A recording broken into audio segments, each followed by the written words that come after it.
Okay, it's Sean here from SeanSean.co. I also do work on eBay. Today I'm going to do film review.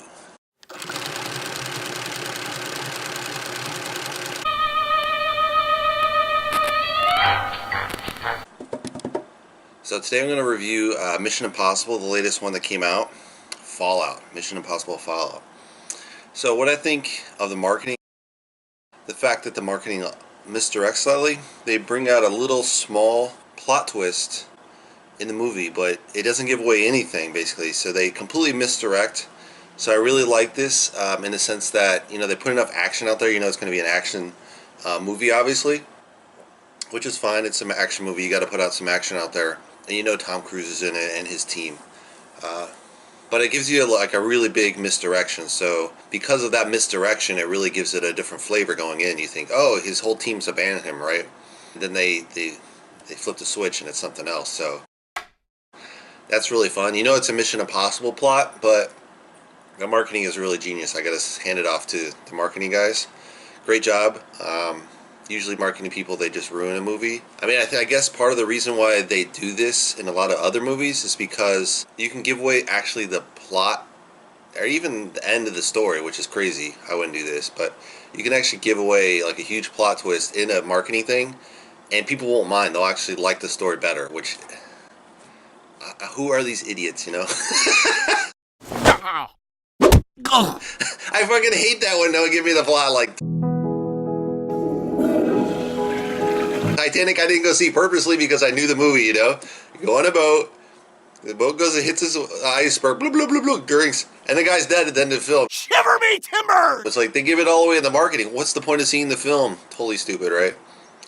And this is like a complete blockbuster. I've never seen it. Anyway, that's a total tangent. So what I think of the storyline, the storyline's pretty clean. I like how it evolves. It's not overly complicated like the last movie I saw, Equalizer 2. And, you know, in Equalizer 2, they just had all these side plot lines that were just totally unnecessary. I know they were creating mystery, so you had to have something there. But I would have skimmed like the first 20 minutes of the film of Equalizer and then buffed up other parts. It was that bad. But in Mission Impossible, I feel like they pretty well flowed together a lot of the parts. You know, there's basically one, two, you know, there's 3 acts. And it's really nice in the sense that they resolve the story right up to the very end. So it's really cliffhanger. So that's what you always want in movies, a cliffhanger. And then you don't resolve it to the end, and then the end doesn't go on past that. You know, like Lord of the Rings, it's like, they get to the volcanoes, the birds pick them up. It's like, dude, end of story. That's all you needed to know. They go on into say goodbye to everyone, and then go on a boat. I know they wrote the book that way, so it's just kind of like devolving from the book, and that's how the book was written. But in a movie, you know, it's just like, you're on the volcano, you throw the ring away, and then boom, you get rescued by the birds. That's all you need to say. You know, just end the story there. It's fine. But Lord of the Rings didn't do that. But Mission Impossible, they have this really nice...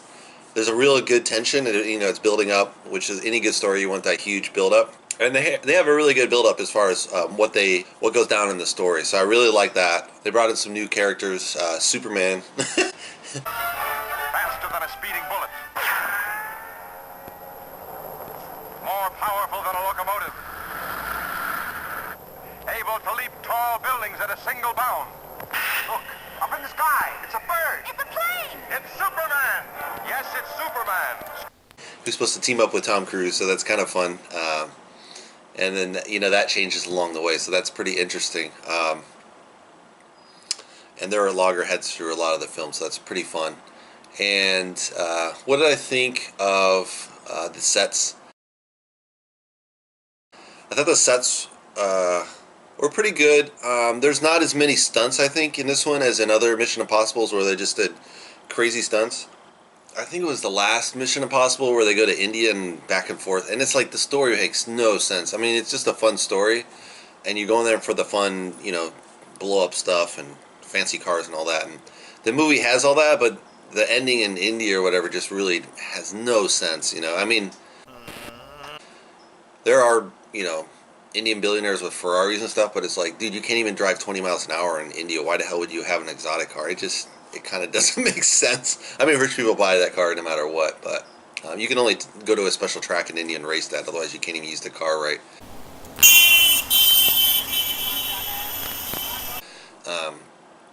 So yeah, that Mission Impossible, I really just, as far as just it didn't make sense at all. It's just all over the map. This story really comes together really nicely. There's a really big threat to the world, and it's a fairly credible threat in the sense that probably wouldn't happen, but it could, and it's always a danger, especially after the Soviet Union collapsed. There was this danger that came about. So yeah, it was a really solid story, and the story always carries more than explosions and special effects and all that. So this one, they just got the story down. The only thing I will say about Mission Impossible that's getting a little tried and true is like the very first one. I thought they just nailed it out of the box. I mean, the first scene they kill Emilio Estevez, and you're like, dude, this is a major character. How can you kill Emilio Estevez, right? And they had a real mystery back and forth, and you didn't know where it was going. So it was really fun, and they pulled a lot off the original Mission Impossible. But now as it's gone along, if people don't know, Tom Cruise basically owns the production rights and everything. Which obviously he's the main character, so it makes sense for him to invest in his own movie, right? Especially if it's a blockbuster. However, they got like kind of this static team. Vin James, the big black guy. Then you got this other, I don't remember. I should have got the names, but anyway, you got this other guy, this skinny kind of Scottish guy who's kind of fidgety and everything.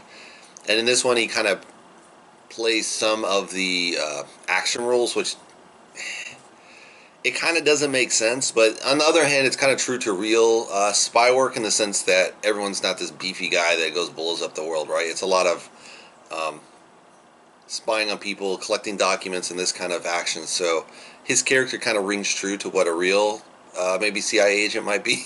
Although obviously you'd have to be really good with disguises and limps and all that kind of fake stuff that they don't necessarily use in modern spy. It's always like this big, huge, like James Bond, Mission Impossible.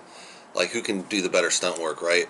They don't have, like, say, the French Connection was really nice because the French Connection has the guy's limping all through traffic to his house, and then obviously the limp is a complete fake, and he has the rifle actually stored in his cane, which is just like genius, So that's they're lacking this kind of like really high tension, and that's one of the real trade crafts of spycraft is you walk around.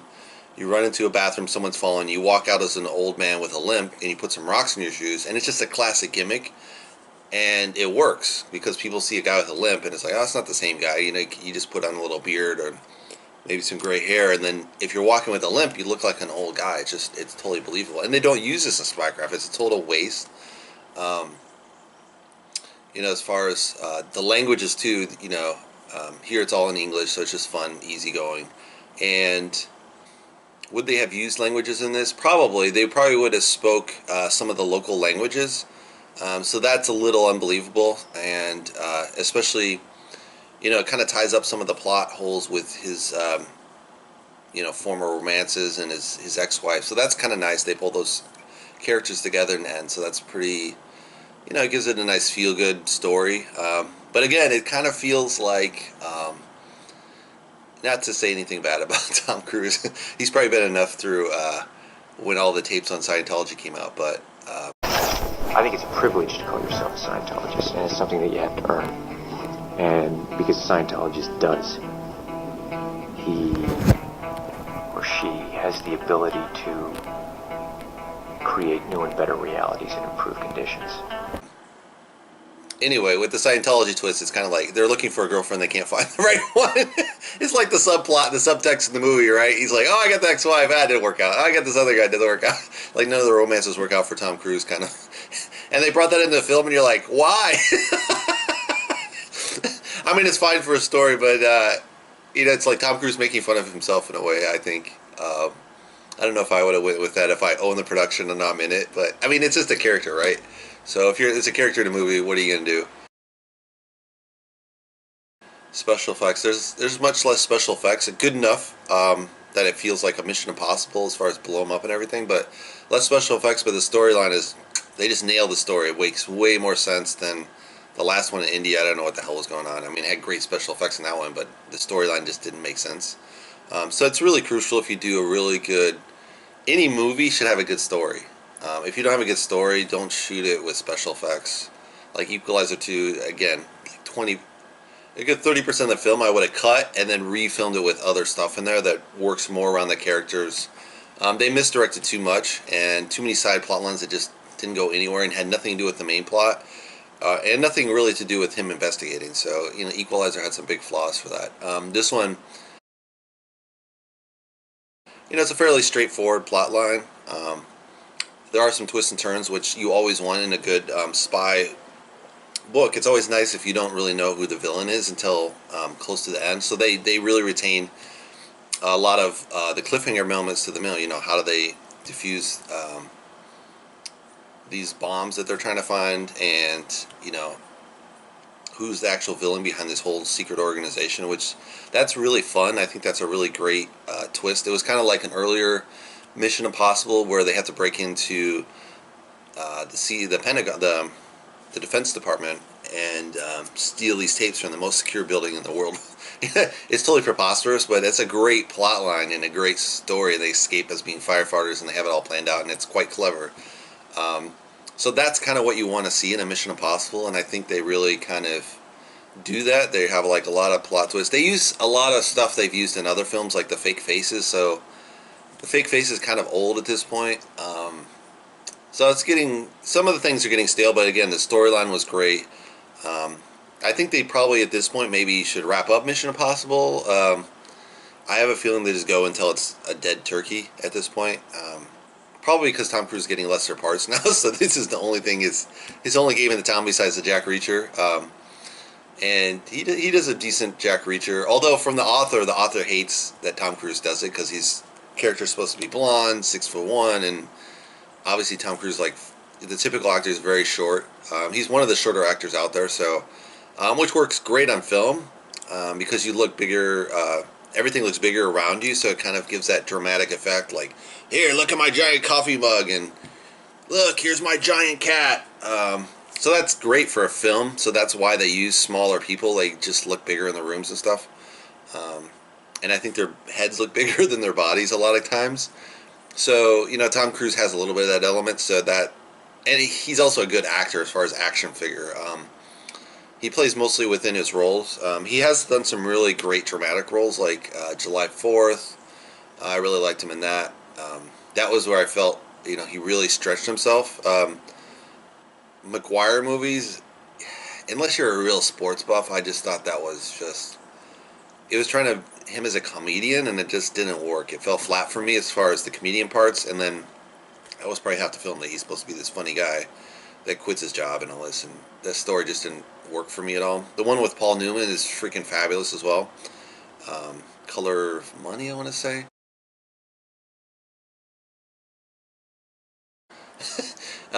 Overall, I think I give it a really high rating, really fun.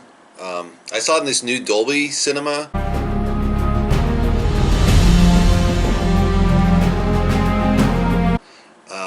At the AMC, which is really cool. They have this really great sound system. It's supposed to be better. It's supposed to be, the film is supposed to be better shot. Who knows? I think the sound system is better than IMAX, but visuals, I think it's about the same. If you guys remember the original IMAX, way back,